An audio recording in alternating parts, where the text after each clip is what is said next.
All right, the path to the perfect career, it may be written all over your face. Barbara Roberts, author of Face Reading, How to Know Anyone at a Glance, joins us now with what our facial features actually mean in the workforce. This is fascinating stuff. I've kind of heard little bits and pieces about this here or there, but kind of explain to our viewers, what is face reading and how in the world did you get into it, first of all?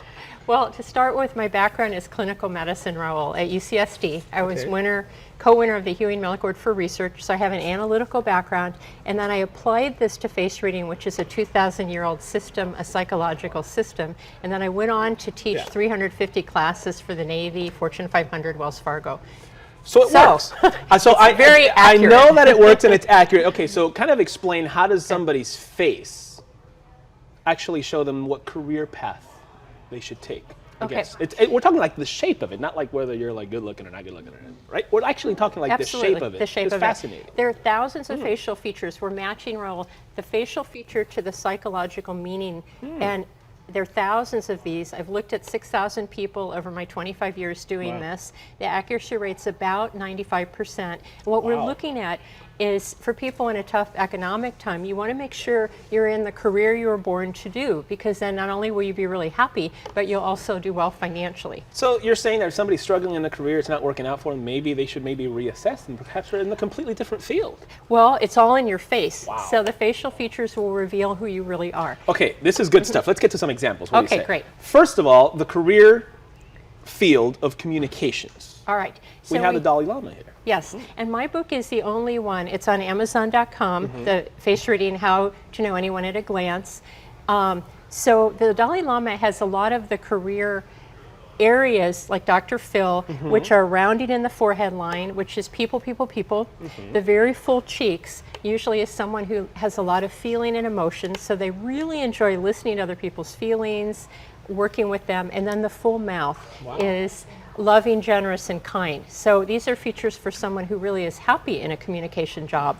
Fascinating. Okay, what about artistic jobs? Okay, artistic jobs have these facial features. Now, what I'm looking at are patterns in the features. I had the blessing of being on TYRA Bank several times this year, and she has several of the features. The arch in the eyebrow is love of fashion, texture, and color.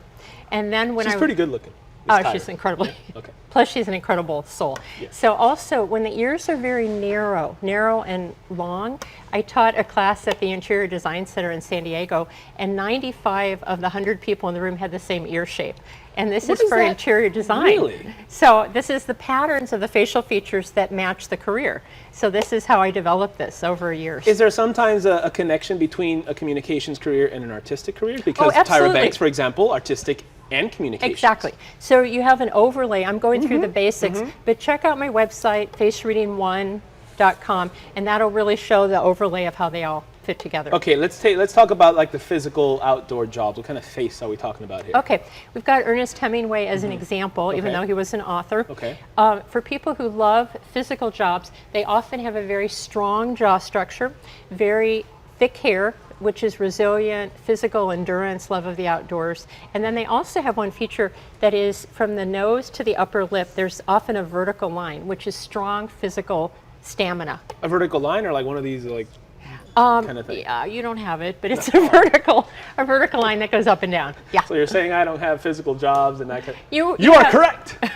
You have the communication face. And that one is also with the nasolabial lines. They come from the nose and they circle the mouth, and those mean that you can talk to anyone about anything, and those are those jobs. I can't.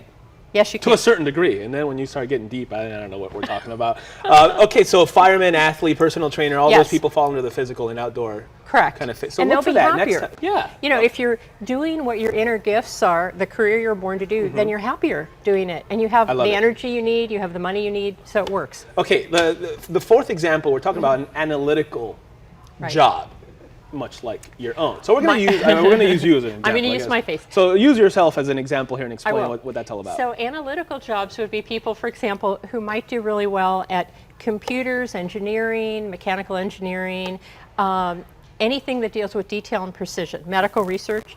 So we often have close set eyes, which I do. This is detail, precision, love of facts and figures. Then sometimes people have small eyes who are good at quality control. high eyebrows, which means high standards, good at looking at things, seeing if they're accurate, logical thinker. And then also the facial feature that I have as an example is the narrow nose bridge, which is a perfectionist. And, are you a perfectionist, Barbara? Yes, I am. Yes. So, but it's also people who do analytical work. Okay. Have those features, and then they match that job. They're happy at it. My wife has always pointed out how people's eyes are set close or apart. I never noticed that until she brought it up, and now I'm kind of... The key, Raul, what's fun is that we're used to looking at people and not really seeing them. And face reading is the psychological science of looking at them and seeing them and understanding their character. So if you have a boss and you want to know when to ask for a raise, you want to study his face. Yes. Or if you're applying for a job, you want to say, does this boss, is he someone I want to work for? Richie from Queens, where are you? I must study your face, Richie from Queens. Well, this is fascinating stuff. Barbara, your book is called Face Reading, How to Know Anyone at a Glance. It's available again, Amazon.com. Amazon, just type in Barbara Roberts. Barbara Roberts, there's your phone number in case you want to get in touch with Barbara, because this is really fascinating. So we'll probably go on for forever talking about this. It's pretty interesting. You can bring up all the knuckleheads that we have here in studio. I want you to analyze all these people here and see if they're in the right job. You want to analyze Shali? Where's Shali? Am I a communications Look at Shali. face? Is she look at her. Oh, look Yes, at that. yes, yes. That's communication. That's communication artistic. And we decided I'm in the right job too, right? You're good. Okay. You're good to go. Okay. Barbara, thank you. More information also fox5sandiego.com. Fascinating stuff. Thanks, I love it. Shali, over to you. Because we're good.